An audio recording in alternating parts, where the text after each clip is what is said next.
Hello learners and people teachers, कैसे हैं आप सब लोग। आप सब लोग का बहुत बहुत स्वागत है आपके अपने चैनल आर्क स्टडी में। दोस्तों, पिछली वीडियो में हमने बात करी थी ईवीएस एनसीईआरटी की क्लास 4th की थ्योरी के बारे में। और इस वीडियो में हम बात करने वाले हैं रिवीजन क्वेश्चंस के बारे में। जो हमने पहले थ्योरी पढ़ी थी क्लास 4th की, उसी के आज हम रिवीजन क्वेश्चंस लगाने वाले हैं। तो आप लोग बिल्कुल वीडियो के साथ में बने रहिए।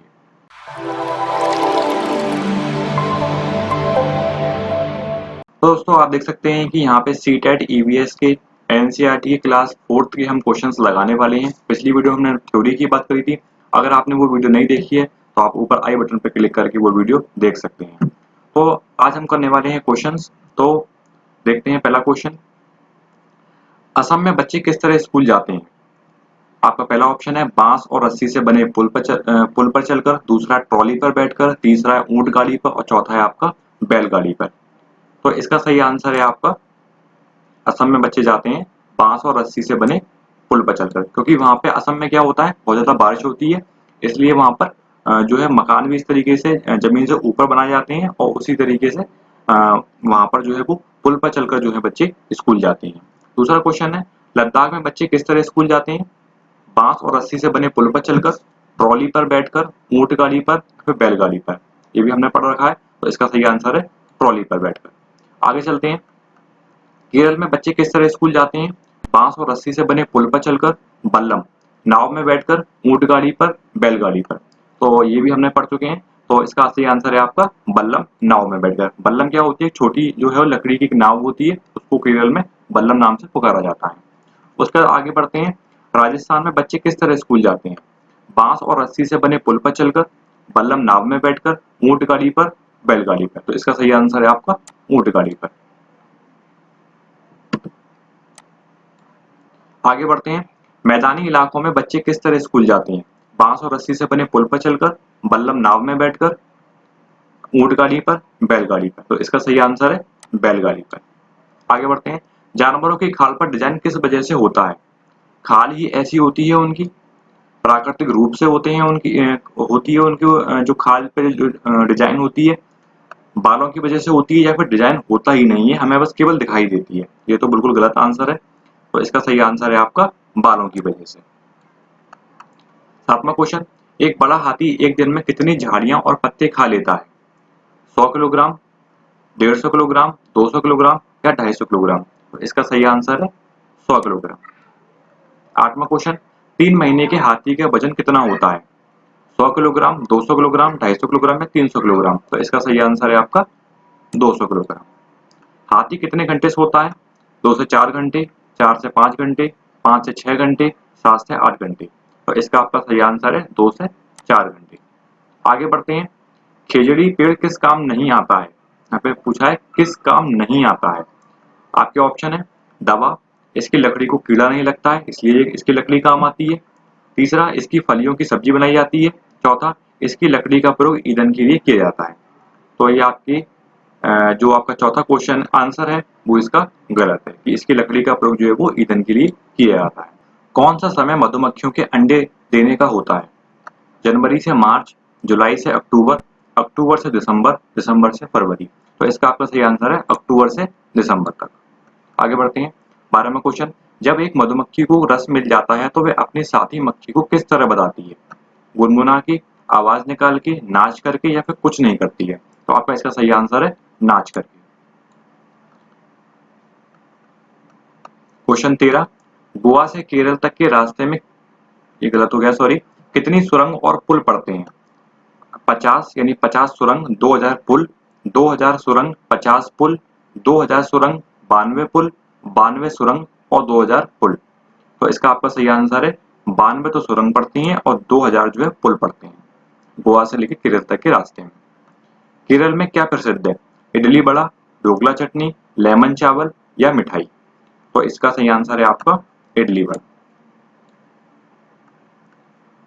Question number 15। गुजरात में क्या प्रसिद्ध है। इडली बड़ा, छोटे केले, चावल या ढोकला चटनी। तो इसका आपका सही आंसर है ढोकला चटनी। Question number 16। कर्णम मल्लेश्वरी कहाँ की रहने वाली हैं। तमिलनाडु, केरल, गुजरात या आंध्र प्रदेश। तो इसका आपका सही आंसर है आंध्र प्रदेश। Question number 17। कर्णम मल्लेश्वरी ने भारत के बाहर कितने मेडल जीते हैं। 55, 15, 29 या 43? तो इसका सही आंसर है आपका 29। क्वेश्चन नंबर 18, किस चित्रकला को दीवारों और आंगन पर बनाया जाता है? चित्र पीसे हुए चावल में रंग मिला के बनाई जाती हैं। रंगों को नील, हल्दी, फूल, पेड़ों के रंग आदि से बनाया जाता है।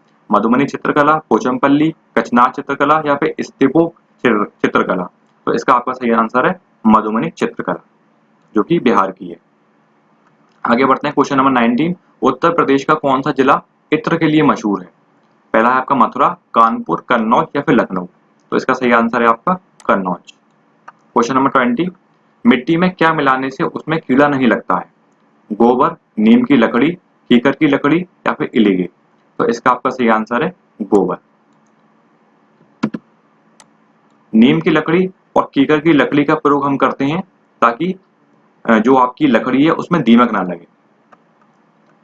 कौन बच्चों के लिए मजेदार किस्से कहानियां और पत्र लिखने के लिए प्रसिद्ध थे?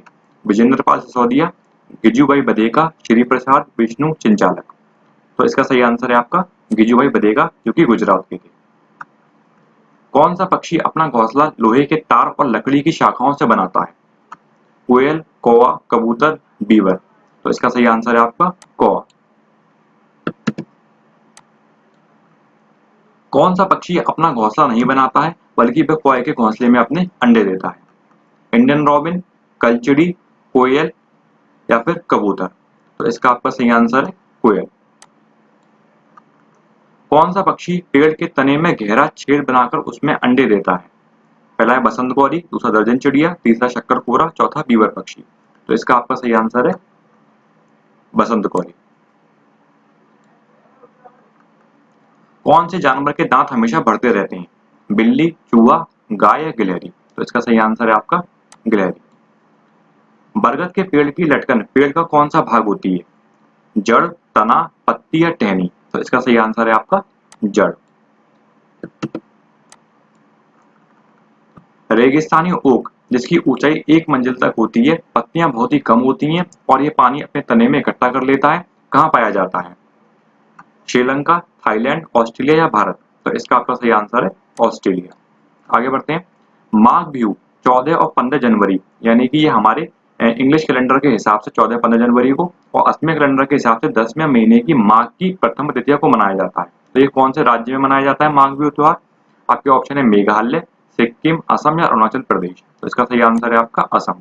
आगे बढ़ते हैं। असम में खाए जाने वाले चावल की एक किस्म है, बोरा चावल, चेवा चावल, ताव या भात शुक्तो? तो इसका सही आंसर है आपका बोरा चावल। चेवा चावल एक तरीके की वहाँ पे जो बनाई जाने वाली डिश है, एक कह सकते हैं आपका व्यंजन बनाया जाता है वहाँ पे। ताव जो है वो कढ़ाई को बोलते हैं और भात शुक्तो जो होता है वो चावल में जब हम रसेदार सब्जी को मिला लेते हैं तो उसको हम भात शुक्तो बोलते हैं। आगे बढ़ते हैं। पोचमपल्ली क्या है? एक शॉल है, एक पेंटिंग है, एक बुनाई है, एक कढ़ाई है? तो इसका सही आंसर है एक बुनाई है, जो कि तेलंगाना में बहुत फेमस है। आगे बढ़ते हैं। 31, मलयालम में चिट्टपन और कुंजमा किसे कहते हैं? चाचा चाची को, नाना नानी को, मामा मामी को या भाई बहन को? तो चिट्टपन कहते हैं चाचा को और कुंजमा कहते हैं चाची को। तो इसका आंसर पहला वाला सही है। आगे बढ़ते हैं। रेत के टीले से बने पहाड़ और खजूर के पेड़ कहाँ देखने को मिलते हैं? दुबई में, अबू धाबी, राजस्थान या यमन? तो इसका सही आंसर है अबू धाबी। काली मिर्च होती है एक कली, फूल, फल या पत्ती? तो इसका सही आंसर है कली। लेफ्टिनेंट कमांडर भगीरथ प्रिज्म भारतीय नौसेना में क्या थी? एक सैनिक थी, रसोईया थी, चालक थी या फिर डॉक्टर थी? तो इसका सही आंसर है आपका doctor. Question number 35, Waheeda prism किस राज्य की निवासी थी? ये एक वहीदा प्रिज्म जो है वो एक भारतीय नौसेना में ये डॉक्टर थी, उन्हीं का नाम था वहीदा प्रिज्म। और पूछा गया है क्वेश्चन में कि किस राज्य की निवासी थी? तो केरल, जम्मू व कश्मीर, गुजरात और चौथा ऑप्शन है आपका पश्चिम बंगाल। तो इसका सही आंसर है आपका जम्मू व कश्मीर। पूरी परेड में कितने निर्देश होते हैं? यानी जो महिला प्रिज्म जो परेड उन्होंने संचालन किया था जिस परेड का, तो पूछा गया है कि उस परेड में कितने निर्देश होते हैं? पहला है आपका 36, दूसरा 42, तीसरा 48, चौथा 52? तो इसका आपका सही आंसर है 36। पोपलर के पेड़ कहाँ पाए जाते हैं? जम्मू व कश्मीर में, मिजोरम में, लद्दाख में या असम में? तो इसका आपका सही आंसर है लद्दाख में। आगे बढ़ते हैं। 38 क्वेश्चन। लद्दाख में पिता को क्या कहते हैं? मेमेले, आमाले, आवाले या फिर बेवेले? तो लद्दाख में पिता को कहते हैं आपका आवाले। आगे बढ़ते हैं, लद्दाख में माता को क्या कहते हैं? मेमेले, आमाले, आवाले, बेवेले। तो इसका सही आंसर है आपका आमाले। आगे बढ़ते हैं, क्वेश्चन नंबर 40 जो कि लास्ट है आपका, लद्दाख में दादा को क्या कहते हैं? मेमेले, आमाले, आवाले या बेवेले। लद्दाख में दादा को कहते हैं आपका मेमेले। दोस्तों ये सारे आपके क्वेश्चंस कंप्लीट हो चुके हैं, आपकी थर्ड क्लास की थ्योरी कंप्लीट हो चुकी है, आपकी हमने रिवीजन क्वेश्चन भी कर लिए उसके, आपकी फोर्थ क्लास की भी थ्योरी कंप्लीट हो गई है और हमने इसके रिवीजन क्वेश्चंस भी कर लिए आज। तो आगे हम बात करेंगे फिफ्थ क्लास की थ्योरी के बारे में, उसके बाद हम उसके लगाएंगे रिवीजन क्वेश्चंस। आई होप आपको ये वीडियो अच्छी लगी हो। अगर आपको ये वीडियो अच्छी लगी हो तो प्लीज लाइक, शेयर और सब्सक्राइब करना बिल्कुल ना भूलें चैनल को। मैं मिलूंगा आपसे अगली वीडियो में, तब तक के लिए धन्यवाद।